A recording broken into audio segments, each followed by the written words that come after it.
오늘의 주요 뉴스입니다. 의대 증원에 반대하는 개원이들이 근무 시간을 주 40시간으로 줄이는 집단 행동에 동참하면서 환자들의 불안은 더 커질 것으로 보입니다. 정부는 올해 인턴으로 합격한 사람이 오늘까지 임용 등록을 하지 않으면 상반기 인턴 수련이 불가능하다고 밝혀 수련 병원들의 인턴 공백도 우려됩니다. 서울 벚꽃이 예년보다 7일 빠른 어제 공식 개화했습니다. 평년보다 빠르지만 지난해보다는 7일 정도 늦은 건데 개나리와 진달래가 함께 피는 동시 개화 현상도 2년째 계속됐습니다. 시장에 뜨거운 반응을 불러오며 출시 직후 8만 대가 팔렸다고 알려진 샤오미의 첫 전기차가 논란에 휩싸였습니다. 성능시험과 시승 운전 중 일어난 사고 영상이 퍼지면서 실제 구매 확정은 2만 대에 그친 건데 샤오미 측은 이를 반박하면서도 구체적인 판매량은 공개하지 않았습니다. 구글이 크롬의 시크릿 모드를 둘러싼 개인정보 침해 소송에서 수십억 건의 이용자 데이터를 삭제하기로 했습니다. 원고 측은 지난 2020년 시크릿 모드에서 자신들의 웹 활동이 추적당했다며 소송을 제기했는데 구글은 이에 대해 9개월 이상 된 데이터 기록을 삭제하기로 합의했습니다.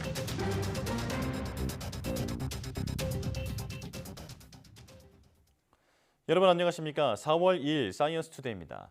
윤석열 대통령이 어제 대국민 담화에서 의사단체를 향해 의대 증원에 근거 있는 대안을 제시하면 논의할 수 있다고 말해 타협의 여지를 열어뒀습니다.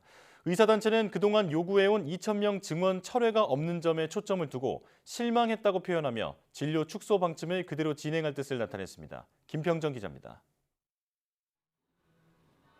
윤 대통령 대국민 담화가 남긴 타협의 여지에도 의료계 반응은 냉담했습니다. 근거 있는 대안을 제시하면 논의할 수 있다는 말은 의사단체가 요구해온 의대 2,000명 증원 백지화는 일단 수용되지 않은 것이기 때문입니다. 의사단체에선 실망이란 단어를 사용하며 부정적 반응이 터져나왔습니다. 의사협회는 추가로 반박할 이유가 없다고 말하며 개원이 주 40시간 단축 진료 방침을 그대로 추진할 뜻을 나타냈습니다. 담화문 내용에서 이전의 정부 발표와 다른 점을 찾아볼 수 없었습니다.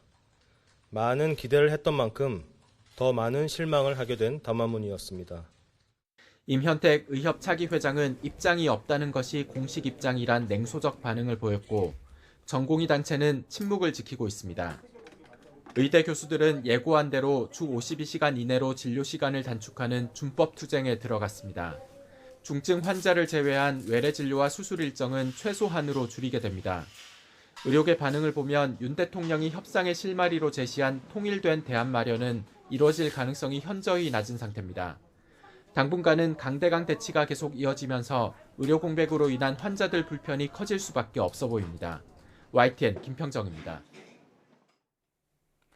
의대 증원에 반대하는 개원이들도 의사 집단 행동에 동참하기 시작했습니다. 같은 날 교수들도 수술과 외래 진료를 줄이기로 하면서 환자들의 불편과 불안은 더 깊어질 것으로 보입니다. 조용성 기자입니다. 서울의 한 정형외과 의원에 환자들이 줄을 잇습니다. 하루 70명 안팎의 환자를 보는 이곳은 이번 주부터 평일 이틀 동안 오전 진료를 하지 않기로 했습니다. 대한의사협회가 개원이들의 근무 시간을 주 40시간으로 줄이자는 결정에 동참한 것입니다. 이번 의료 공백 사태에 개원이들이 직접 행동에 나선 것은 처음입니다. 우리가 조금 줄이자는 거지 더 환자를 안 보겠다 이런 의미는 전혀 아닙니다. 제 환자들은 또 저한테도 오래 오신 환자들이기 때문에 아마 이의 주시리라고 생각합니다. 지난 2020년 의대 증원 반대 투쟁 때 휴진에 직접 참여했던 개원인은 10% 이하 수준. 하지만 의사협회는 아직은 미미한 참여율이 자율적으로 점차 확대될 것으로 예상하고 있습니다. 이에 더해 이번 주부터 대학병원 교수들까지 수술과 외래 진료 일정을 줄여가며 주 52시간 근무를 지키기로 했습니다. 전공의들이 자리를 비운 지 7주차에 들어서면서 피로도가 심각하다는 이유 때문입니다. 신규 환자는 물론이고 기존 환자들까지 치료를 받지 못할까 봐 걱정하고 있습니다. 의사들도 좀 따르고 정부에서 하는 것이 못마땅하더라도 얘기해서 그러지 않도록 해서 서로 협조하고 해서 그걸 풀어나가야지. 처방점수 약을 못 하잖아. 옛날에는 약국에서 안 주잖아요. 문 닫으면 다 환자 죽으라는 거예요. 여기 문 닫으면. 안 그래요? 수술과 입원이 줄면서 운영난이 깊어진 서울대병원과 서울 아산병원을 비롯해 상급 종합병원은 합치거나 폐쇄하는 병동수가 늘고 있습니다. 하지만 정부와 의료계 대립이 의대 증원 2,000명이라는 정체 구간에서 멈춘 뒤로 환자가 제때 치료받지 못하는 상황은 달라질 기미를 보이지 않고 있습니다. YTN 조용성입니다. 정부가 공지한 대로 오늘까지 인턴 등록을 마치지 못하면 올해 상반기 수련병원에 인턴 공백이 생길 것으로 보입니다. 전병왕 보건복지부 보건의료정책실장은 브리핑에서 올해 인턴으로 합격한 사람은 4월 2일 오늘까지 수련환경평가위원회에 임용 등록을 해야 한다고 밝혔습니다. 임용을 거부한 인턴들은 올해 상반기에 수련이 불가능하며 이는 수련병원마다 필요한 인원이 적어도 올해 상반기 동안 공백이 생긴다는 뜻입니다. 이와 함께 의대 교수들과 개원이들은 이틀째 단축 진료를 이어갑니다. 이번 달부터 전국 의대교수 비대위는 주 52시간 단축 근무에 맞춰 외래와 수술을 줄이기로 했고 별도로 구성된 전국의대 교수협의회도 근무시간 단축과 함께 응급환자 치료에만 집중하기로 했습니다. 대한의사협회도 개원이들의 근무시간을 주 40시간으로 줄이자고 결정했는데 실제로 동네 병의원은 대체로 동참하지 않았지만 환자들의 불안은 커지고 있습니다. 상급 종합병원 이송 거부로 숨진 33개월 여아가 어제 부검을 마치고 고향에 안장됐습니다. 경찰은 이송 거부 논란에 대해 여러 가능성을 열어놓은 채 수사하고 있습니다. 이성우 기자입니다. 가족과 친지 등이 모인 가운데 운구가 화장터 안으로 들어갑니다. 도랑에 빠졌다가 구조됐지만 상급 종합병원 이송 거부 끝에 숨진 생후 33개월 된 A양입니다. 경찰은 의사의 구두 소견과 유족 진술 등을 토대로 익사로 추정했지만 정확한 사망 원인을 밝히기 위해 국립과학수사연구원에 부검을 마치고 화장터로 이송한 겁니다. 유족은 만일 당시 A양이 상급병원으로 이송됐다면 살 수도 있었겠지만 전원 거부와 관련해서는 크게 문제 삼지 않기로 한 것으로 전해졌습니다. 어려운 병원 지금 환경에 안 좋은 시기에 그렇게 당해서 그런 것 같아요. 평상시 때는 그렇지 않았잖아요. 하지만 경찰은 정확한 사망 원인과 함께 상급병원 전원 거부 경위도 수사하고 있습니다. 다만 상급병원이 전원 요청을 반드시 수용해야 할 강제 조항이 없어 여러 가능성을 열어놓고 살펴보고 있습니다. 사망과 관련해서는 수사하고 있는 거예요. 지금 부검도 그래서 하는 건데 어제도 마찬가지로 전체적인 걸 다 보고서는 지금 진행을 하고 있는 거예요. 경찰은 부검 결과가 나오는 대로 이번 상급병원 이송 거부와 관련한 수사에 속도를 낼 예정입니다. YTN 이성우입니다. 전공의 집단 행동과 관련해 온라인에 올라온 지침글을 수사하는 경찰이 작성자 2명을 특정해 수사에 나섰습니다. 또 대학병원에 파견된 공중보건의 명단은 현직 의사와 의대 휴학생이 유출한 것으로 확인했습니다. 윤태인 기자입니다. 인턴과 레지던트가 반드시 읽어야 한다는 제목의 글입니다. 정부가 전공의들에게 업무 개시 명령을 내리기 위해서는 교부 송달과 정보통신망 송달 등의 과정을 거친다고 설명돼 있습니다. 송달을 피하기 위해서는 절대로 문도 열지 말고 서명도 받지 말고 심지어 모르는 전화는 받지도 말라는 지침이 담겼습니다. 경찰이 병원을 찾아올 때 대처법이나 사직서를 작성할 때 유의사항도 적혀 있습니다. 카드뉴스 형식으로 만들어진 이 지침글은 앞서 의사와 의대생 커뮤니티 메디스태프에 올라온 사직 전 전공의 행동지침과는 다른 별개의 글입니다. 업무 개시 명령 대처법과 더불어 전공의들이 알아야 할 계약 관련 법률 사항을 포함한 지침글도 페이스북이나 단체 카카오톡 채팅방에 공유됐는데 보건복지부는 이와 같은 전공의 지침글을 작성한 사람을 지난 2월 경찰의 집단행동을 부추긴 혐의로 고발했습니다. 수사에 나선 경찰은 압수수색 등 강제 수사에 착수했고 그 결과 인턴 출신 군의관 2명을 카드뉴스 작성자로 특정했다고 밝혔습니다. 이와 함께 대형 병원에 파견된 공중보건의 명단 게시글에 대해서도 수사 중인 경찰은 현직 의사와 의대 휴학생 등 2명을 명단을 유출한 인물로 확인했습니다. 이름을 가린 채 근무기간과 파견병원 등을 적은 파견공보의 명단이 온라인 커뮤니티에 게시돼 논란이 일자 정부가 고발했던 사안입니다. 또한 경찰은 병원으로 복귀한 의사의 실명을 공개한 모욕성 게시글에 대해서도 수사에 상당한 진전이 있었다며 조만간 내용을 공개하겠다고 예고했습니다. YTN 윤태인입니다. 전공의 집단 사직을 공모한 혐의로 추가 입건된 대한의사협회 비상대책위원회 간부에 대해 경찰이 출국 금지 조치했습니다.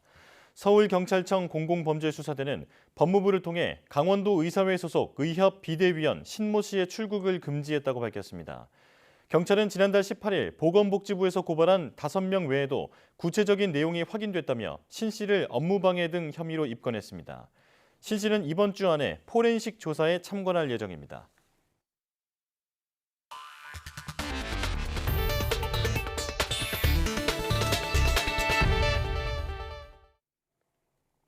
서울 벚꽃이 어제 공식 개화했습니다. 예년보다 7일 빠른 건데 개나리 진달래와 함께 모습을 보이는 동시 개화 현상이 2년째 계속됐습니다. 김민경 기자입니다. 서울 송월동의 기상관측소. 그 앞마당에 여러 꽃나무가 심어져 있습니다.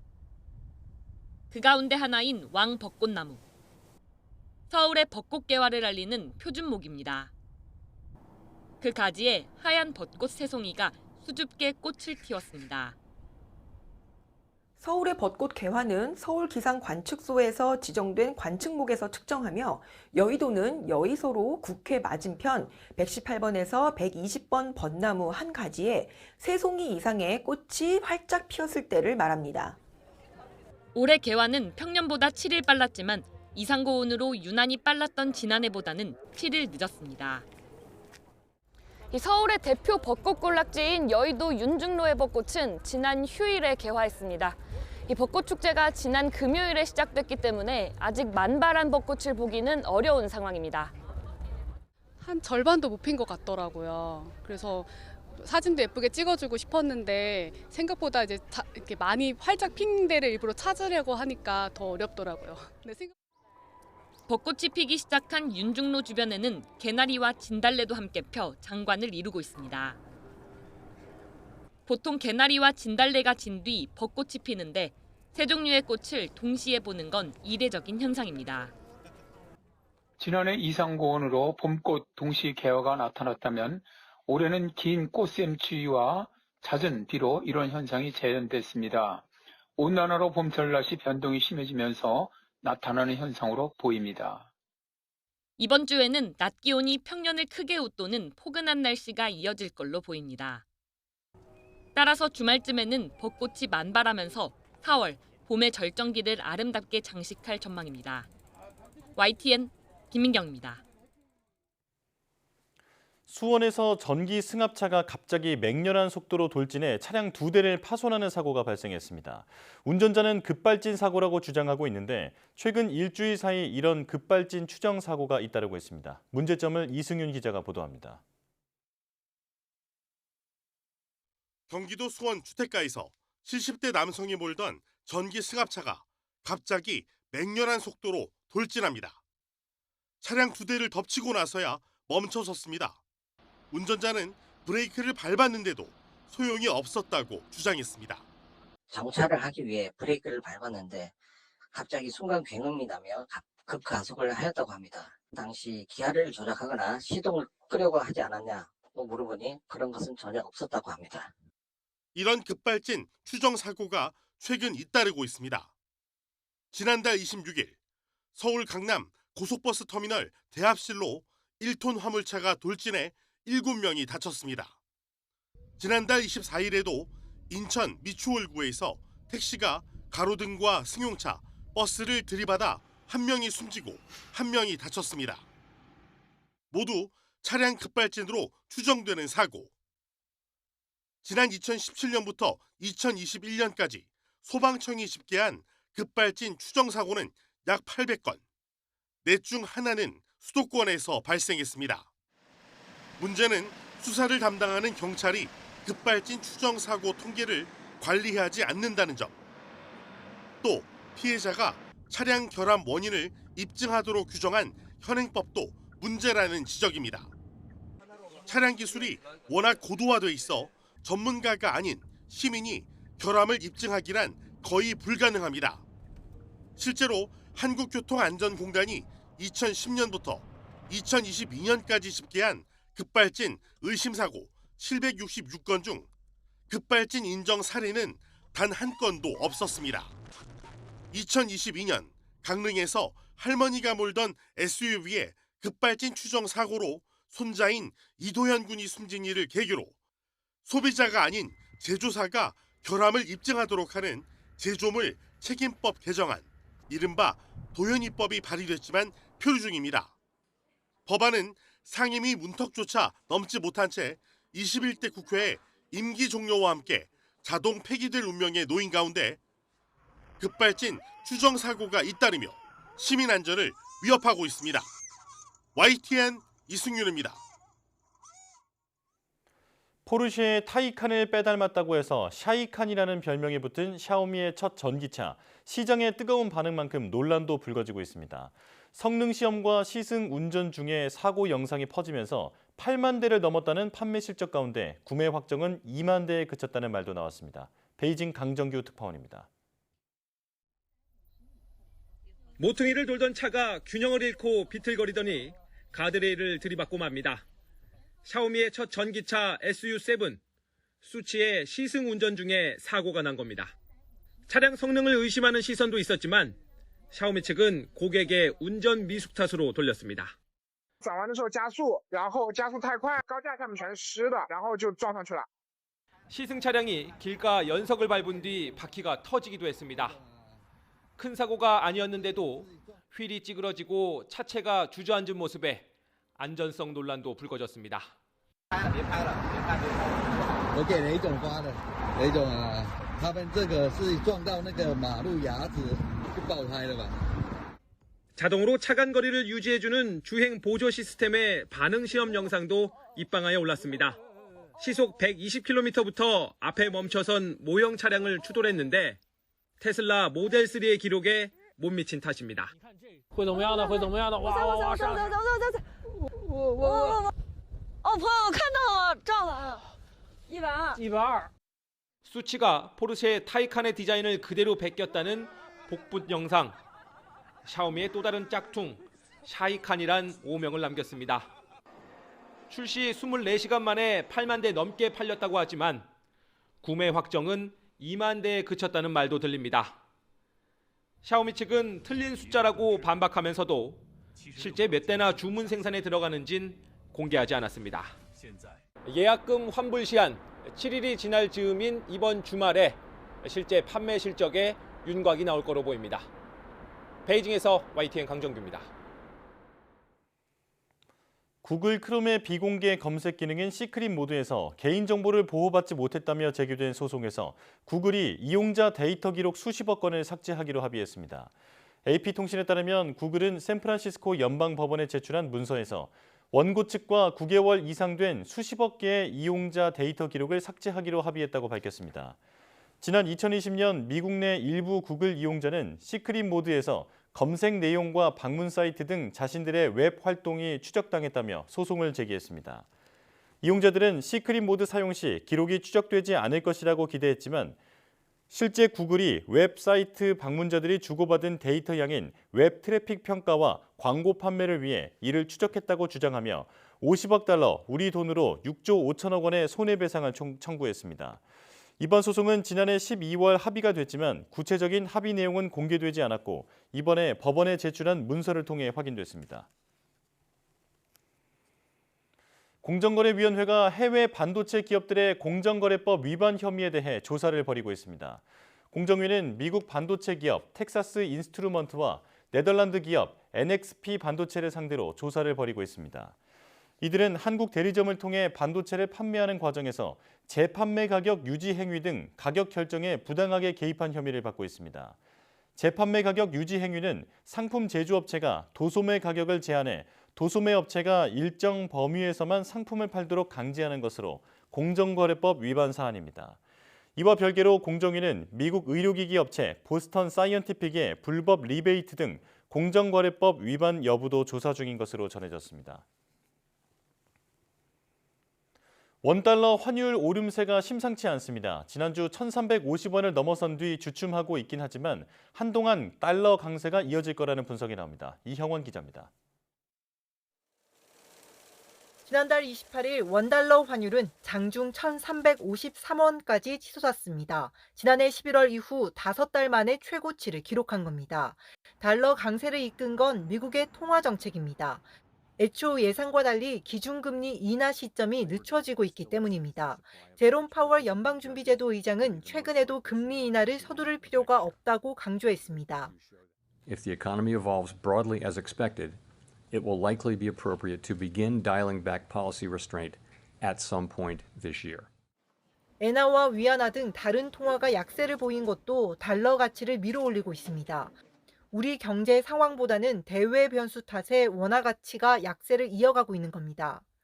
중국에 대한 영향, 중국 경제 영향, 거기다가 이제 일본하고도 엔화와 원화의 동조화도 심한 부분이거든요. 국내 경제 펀더멘탈보다는 심리적인 요인이나 수급적인 요인 영향이 더 컸을 거다라고 보거든요. 이에 달러 강세가 한동안 계속되겠지만 상단이 1,370원을 넘지 않을 거라는 전망이 우세합니다. 반도체를 중심으로 해서 좀 어느 정도 좀 잘 되고 있는 부분이 있어서 그렇게 저는 개인적으로 원달러 환율이 지금보다는 많이 오를 것 같진 않지만 수출을 중심으로 우리 경제의 기초 체력이 회복되고 있는 만큼 환율 급등 우려는 크지 않다는 의견에 무게가 실리고 있습니다. YTN 이영훈입니다. 지난달 30일 개통한 수도권 광역급행철도 GTX가 평일 출근길 운행을 시작했습니다. 시민들은 비슷한 시간이 걸리는 SRT보다 저렴하고 이용이 편리했다며 대체로 만족하는 분위기였습니다. 차유정 기자입니다. 지금 2역까지만 운행하는 열차가 들어오고 있습니다. 수도권 광역급행철도 GTX-A 평일 운행 첫날. 출근 시간대였지만 대체로 한산한 분위기였습니다. 동탄역에서 수서역까지 오는데 단 20분. 시민들은 빠른 속도에 만족했습니다. 비슷한 시간이 걸리는 SRT가 7,000원대인 것과 비교하면 교통비도 부담되지 않는다는 반응입니다. 원래는 버스가 너무 오래 걸려가지고 보통은 SRT 타고 출근을 했는데 일단 교통비가 많이 절약돼서 너무 좋고 쾌적하고 해서 되게 만족하고 있어요. 평상시에는 비 오거나 뭐 일기 안 좋을 때 아침에는 차가 매진이 돼가지고 잘 없었는데 지금은 뭐 언제든지 찰 수 있고 하니까 시간은 조금 늘어난 것 같은데 좀 좋아진 것 같습니다. 출퇴근길 교통수단 선택권이 넓어진 점도 장점입니다. 제 집에서 여기까지 오는 방법이 SRT나 GTX 말고는 버스도 거의 없어서 어쨌든 저한테는 출근 수단이 하나 더 생긴 거니까 나쁘지 않았어요. 다만 배차 간격이 평균 17분이라 한 번 놓치면 낭패 볼 것 같다는 걱정도 있었고 집에서 동탄 역사까지 멀어 대중교통 연계성이 떨어진다는 불만도 있었습니다. 동탄 외곽 지역 있잖아요. 그런 데서 이거를 이용하려면 교통이 안 좋아, 동탄이. 전철도 없고 기타 등등 동탄역까지 오는 게 좀 불편하지 않나.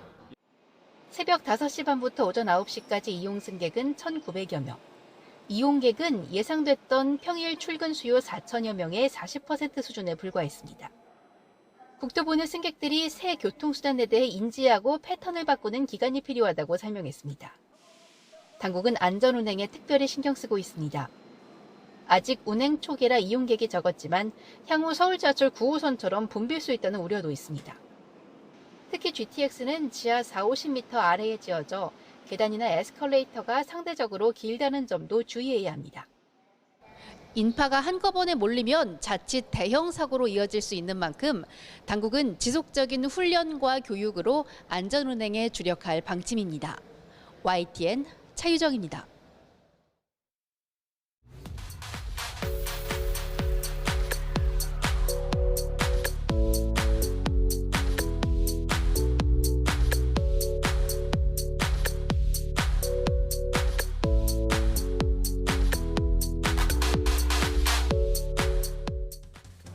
앞서 리포트에서 전해드렸듯이 지금까지 국내에서 집계된 차량 급발진 의심 사고 가운데 차량 결함으로 인한 급발진이 인정된 사례는 없습니다. 운전 미숙이나 조작 실수 등 다른 원인으로 결론 났지만 현행법상 피해자가 차량 결함 원인을 직접 입증해야 하는 탓에 여전히 억울함을 호소하는 피해자가 많은데요. 소비자가 아닌 제조사가 결함을 입증하게 하는 등 소비자 권리를 보호하는 방안에 좀 더 고민해야 할 시점인 것 같습니다. 뉴스 마칩니다. 고맙습니다.